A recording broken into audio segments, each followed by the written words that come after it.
I need for everybody to stand on their feet, please. Yes. Coming up next to the mic to close us out for the night. It's my sister, my mom.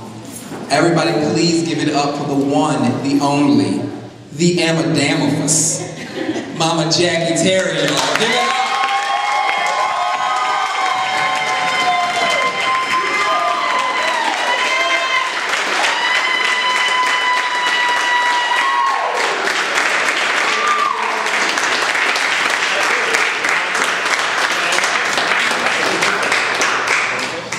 You know what? I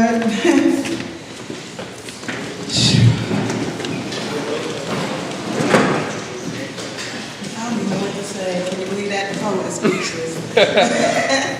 I've been holding on to this picture because for me this was Richard.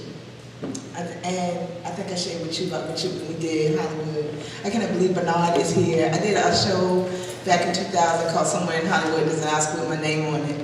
And I had three brothers on the stage that I call my three angels. That's one of my angels sitting right there. And how divine he should be here tonight. When you do what you're supposed to do, life shows up. And I went to school with the agenda of just going to school and finishing and just doing what I was supposed to do and just showing up on the page, and everything just showed up like it showed up.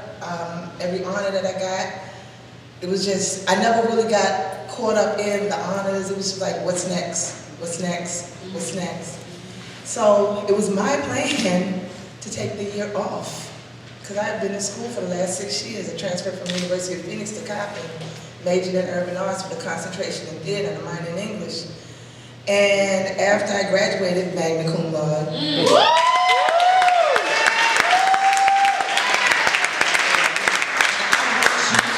I earned every grade. Ain't nobody give me nothing. Okay. I decided to take a year off. Well, life always shows up like you got your plans, and then God got plans for you. So, you know, the day after I graduated, I went straight to work in my field. Yes. Okay? And I'm a theater major, so how hard is that in Baltimore? Hey! Hello? Okay? It was June 10th. I'll never forget it. My department chair called me and said, check your email. So I checked my email, and this letter had been circulating all across the country. The University of Wisconsin was looking for an African-American female who was looking for an MFA program. Get it. So I'm like, okay, I got a problem with being a token. So let me let these good white folk know that you may have sent for, you know, your quota, but I'm nobody's quota. Say it. Okay? So out of 60 professors I had over the course of 5 years, 41 of them wrote letters. Okay? I had to ask them to stop. All right? I sent them my transcripts, you know, the little magna cum up there and whatnot, and then I wrote my personal statement, and I think somewhere at the end I said I am the best candidate for this position, you know, because I claimed it. August 1st, they wrote me my letter, 12 days before my birthday, and said you've been accepted. And then the crazy stuff's happened. I'm like, okay, so all I know is I'm going. That's it. All I know is I'm going. I don't know how to get there, whatever. But all I'm saying to y'all is just show up. Do what you're supposed to do. Do it without complaint. And if you're not doing what you love, pardon me, mama, then what the fuck are you doing? Hey!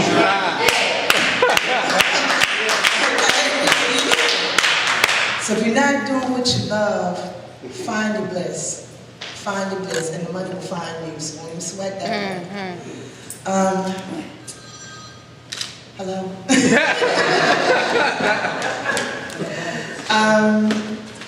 I did this poem at BB Fridays for the first time. Yay. And it's a perfect,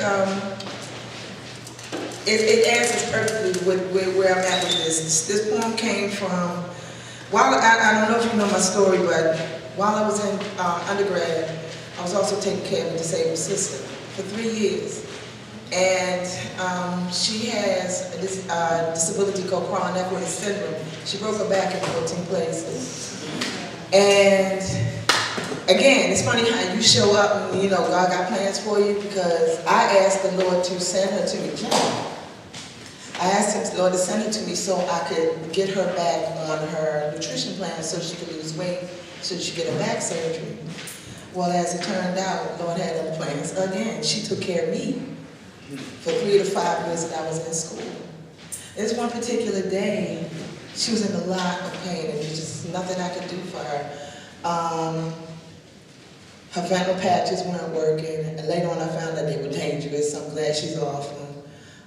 There was enough medicine she could take, but she was smiling, y'all.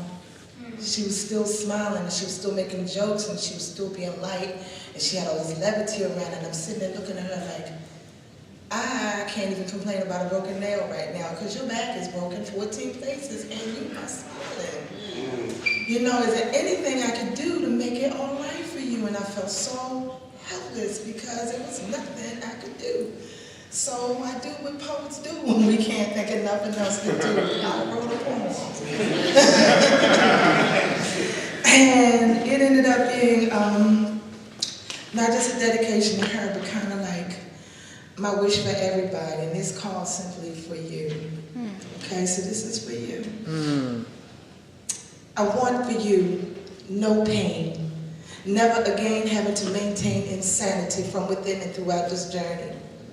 I want for you no sorrow, always a tomorrow to look forward to. For me, for you, eternity to discover and uncover life in all its flavors. I want for you to savor creativity, universal unity, kindness, sublimeness, peace from the top to the bottom of your soul. I want for you joy, eager to employ imagination and the sensation of seeing dreams come true. I want for you faith, always safe from harm or cause for alarm from anyone, from sun to sun, peace and placid places to lay your head. I want for you your daily bread forever sustaining you, with the love and your light forever remaining true to your heart, and the gifts you impart to all who would hear, heed, listen. Thank you, y'all. This has been